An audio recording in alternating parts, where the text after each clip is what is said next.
Hi guys, second IPO जो 24 मई को list होने वाली है इसके बारे में बता देते हैं। ये आईपीओ है डिलीवरी कुरियर का।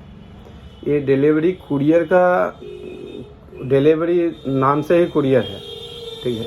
डिलीवरी एक तो होता है डिलीवरी जो सामान पहुंचाना होता है, एक डिलीवरी कुरियर का कंपनी का नाम ही है डिलीवरी। जैसे ब्लू डार्ट और ये क्या बोलता है इकॉम एक्सप्रेस का, ये सब कुरियर हुआ, इसका नाम ही है डिलीवरी। तो जब इसका नाम ही है डिलीवरी तो समझ लीजिए इसमें दोनों ही बात हो गई। तब इसके बारे में थोड़ा सा आईपीओ का डिटेल जान लेते हैं कि इसका क्या है क्या नहीं है, कितने की कंपनी है, कितने में लिस्ट होगी और कितने में क्या और कैसे, क्या लिस्टिंग में कितना प्रॉफिट देगी, क्या लॉस देगी। पहले तो मेन चीज़ है कि आप कंपनी के बारे में जान ले कि कंपनी का कितना पिछले साल तक का प्रॉफिट रहा और कैसे कैसे प्रॉफिट रहा। प्रॉफिट का मतलब ये हुआ कि जैसे कि मान लीजिए 2018 से ले लेते हैं, 2017 से ले लेते हैं। 2017 में किसी कंपनी का अगर 2 करोड़ का फ़ायदा हुआ और 2018 में अगर 4 करोड़ का फ़ायदा होता है और 2019 में फिर 6 करोड़ का फ़ायदा होता है और 2020 में 8 करोड़ का फ़ायदा होता है, 2021 में फिर 7 करोड़ का फ़ायदा होता है। 2022 के रिजल्ट में अगर 2008 9 10 के ऊपर नहीं गया तो मार्केट में लिस्टेड होने में उसको बहुत दिक्कत होती है। इसी के लिए आप प्रॉफिट भी हम बता देते हैं कि कितना कैसे कैसे क्या हुआ।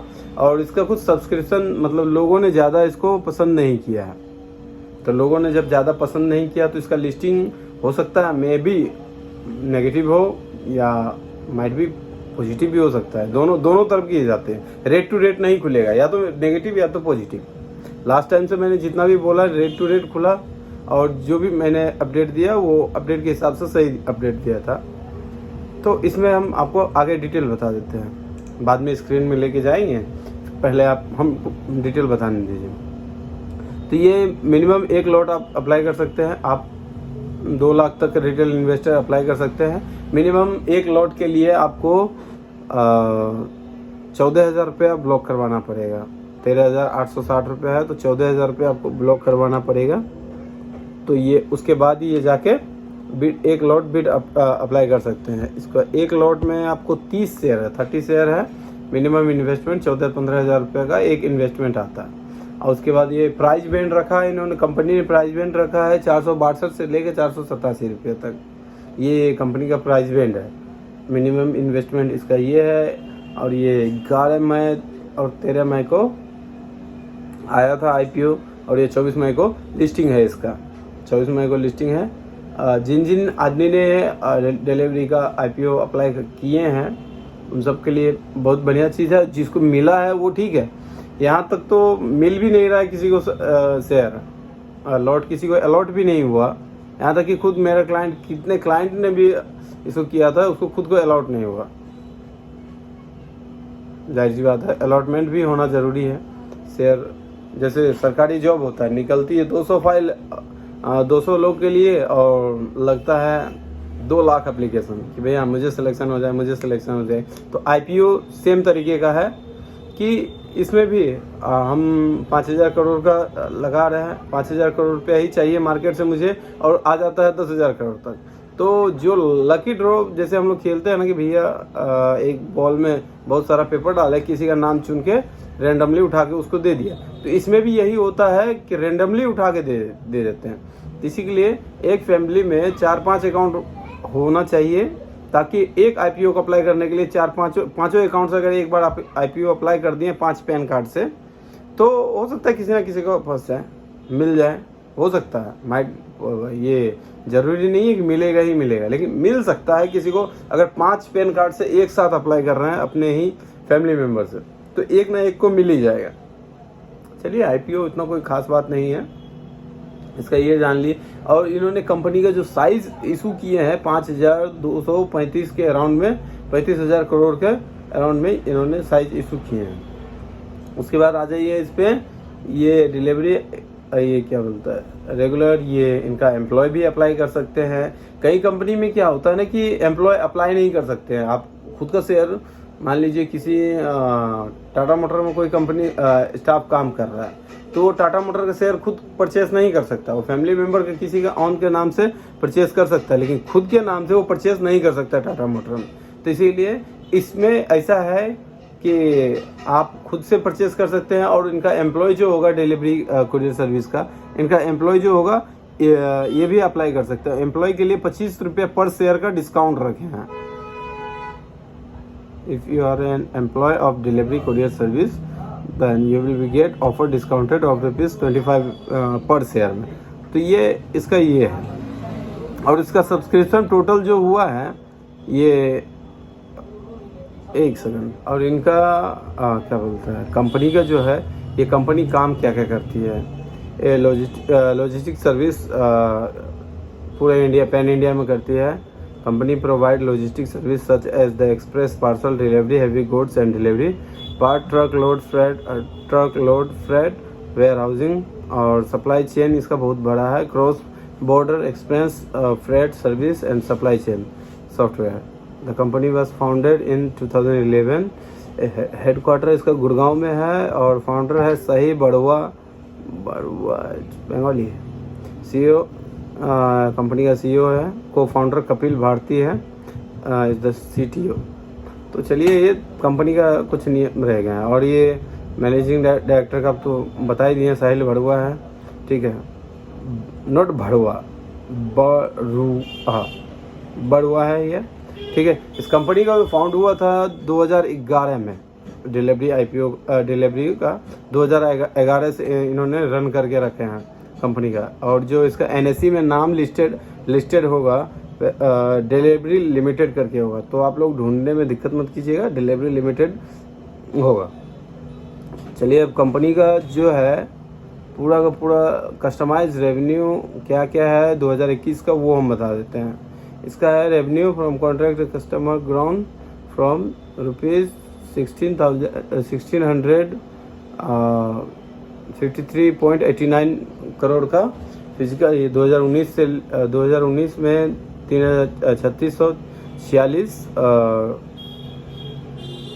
2021 तक इस कंपनी का। Hi guys, welcome back to the Delhivery IPO का। ये जो मैं बताना भूल गया था, उस दिन अपलोड करना भूल गया, सॉरी फॉर दैट कि अपलोड करना मैं भूल गया। अब आता है डिलीवरी IPO के बारे में थोड़ा जान लेते हैं। रेवेन्यू इसका क्या है, और क्या कैसे ये प्रॉफिट करती है, कैसे ये क्या करेगी, और मार्केट में आपको कब ये लिस्टिंग होगी, और लिस्टिंग के दिन में कैसा रहेगा। यानी कहने का मतलब यही है कि आपको लिस्टिंग के दिन में आपको नेगेटिव लिस्ट होगा या पॉजिटिव लिस्ट होगा, ये हम आपको अभी क्लियर कर देते हैं। क्लियर क्या कर देते हैं, थोड़ा सा डिटेल जान लेते हैं। डिटेल के हिसाब से इनका कंपनी का रेवेन्यू पता चल जाएगा, और कंपनी कितने प्रॉफिट में है पिछले कई साल से, वो भी बता देंगे। और कंपनी क्या क्या करती है, और इसके हिसाब से आप खुद अंदाजा कर लेंगे कि आप क्या बोलते हैं, इसको लगाना चाहिए या नहीं लगाना चाहिए। चलिए, सब बातें को रहने दीजिए। अब आइए मेन मुद्दे पर। अब ये है डिलीवरी IPO। डिलीवरी IPO का डिटेल है थोड़ा सा। बिडिंग डेट 11 मई से 13 मई तक का दिया हुआ था, यानी 2 दिन के लिए। मिनिमम इन्वेस्टमेंट इसका 13,860 है। लॉट साइज इसका 30 है, और प्राइस बैंड इन्होंने रखा 462 487। ये किसी भी प्राइस में या तो 487 में ही 90% उतना ही में लॉन्च होता है।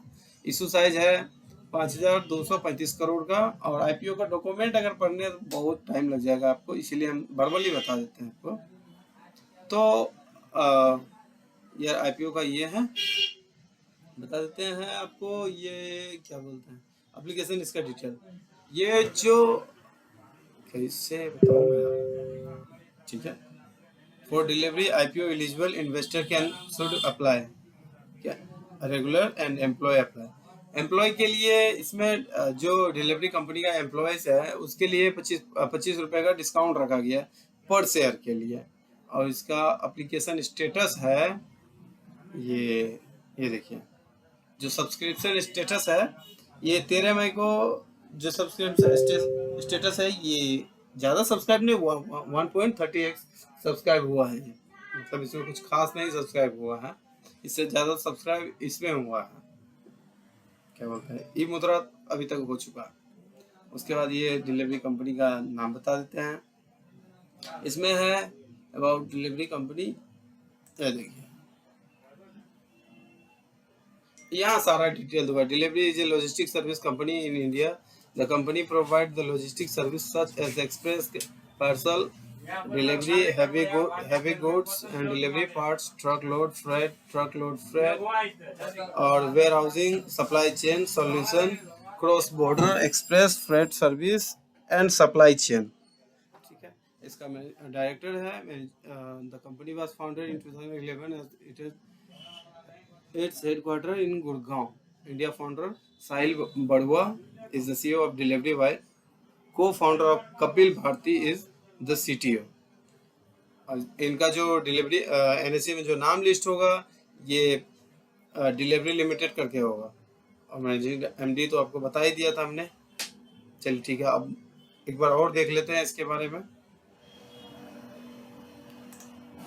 स्ट्रेंथ एंड रिस्क इसका क्या है, कैसे है, ये आपको हम थोड़ा सा बता देते हैं। Revenue from the contract with the customer has grown from 1653.89 crore in fiscal 2019 to rupees 3646.52 crore fiscal in 2021। और ये है in physical 2021 the company fulfilled over 289.20 million express parcel order. यानी कंपनी का जो पार्सल ऑर्डर है इतना million अभी तक जा चुकी है 2021 तक में। तो जिसका ज़्यादा पार्सल डिलीवरी होगा उसका ज़्यादा नाम होगा।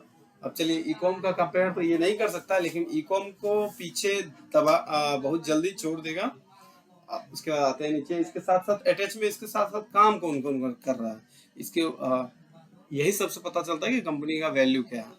बात है value added service such as e commerce, return service, payment collection and processing, installation and assembly service and fraud detection. ये कंपनी अपने आप में बहुत सिक्योर है, अपने आप में बहुत सिक्योर है। ना क्लाइंट को कभी मिसगाइड करती है और ना क्लाइंट को कभी मिस यूज होता है उनका पैसे का। जैसे पैसे देते हैं और उनका जो है डायरेक्टली फोन पे गूगल पे जो चलाते हैं उनको सारा वहाँ जाता है। उसके बाद कंपनी सब deserve the best 21,342 active customer across e commerce.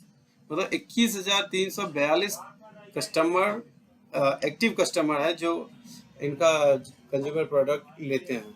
Durable, electronics, lifestyle,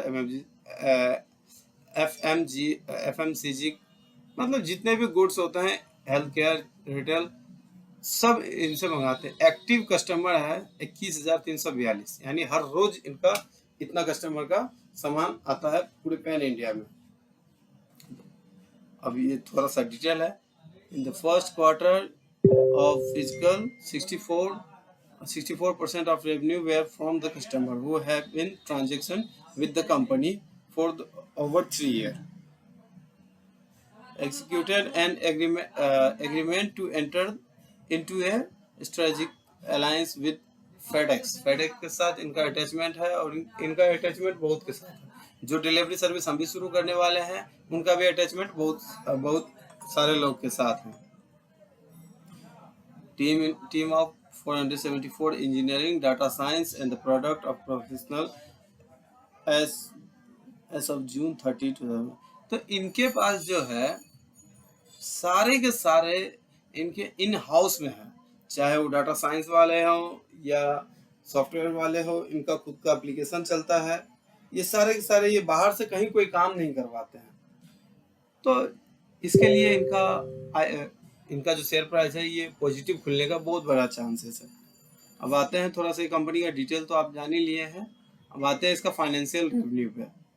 2019 में इन्होंने 1,695 करोड़ का रेवेन्यू है इनका, और 2020 में 2,989 करोड़ का, और 2021 में 2022 का रिजल्ट निकला 3,838 करोड़ का है 2021 में। अब बताइए कि कंपनी का ये ग्रीन सिग्नल है। ग्रीन सिग्नल का मतलब ये होता है कि आप इस कंपनी का फ्लो अप आगे रहेगा। कहने का मतलब फ्लो अप आगे रहेगा, तो ये पॉजिटिव ही खुलेगा या रेट टू रेट खुलेगा। टोटल एसेट देख लीजिए, तीनों साल का बढ़ा हुआ 2019 में 4063, और उसके बाद 2020 में 4357 और 2021 4598 करोड़, इतने करोड़ का टोटल एसेट है इनका। और उसके बाद हो गया प्रॉफिट। मेनली डिपेंड करता है कि प्रॉफिट में है कि नहीं है कंपनी, और कंपनी जो है आपको बता दिए कि कंपनी प्रॉफिट में नहीं है। 2019 में 1783 करोड़ का नुकसान, 2020 में 269 करोड़ का नुकसान में है, माइनस में है, और 2021 में 416 करोड़ का नुकसान में है। यहाँ ये मेन डिफेंड आपको दिखाना बाकी रह गया था, तो ये मैंने दिखा दिया कि कंपनी कहाँ लॉस में जाएगी। इससे पता चलता है कि कंपनी आपको नुकसान में ही लिस्ट होना है या रेट टू रेट लिस्ट होना है। चलिए, जिन्होंने अप्लाई कर लिया ठीक है, और जिन्होंने नहीं किया वो राज करें, क्योंकि कंपनी जो है रेट टू रेट लिस्ट होने वाली है। और उसके बाद 2022 का अगर इन दिनों बीच फाइनेंशियल रिपोर्ट आ गई, तब बूम कर सकती है शेयर प्राइस इनकी।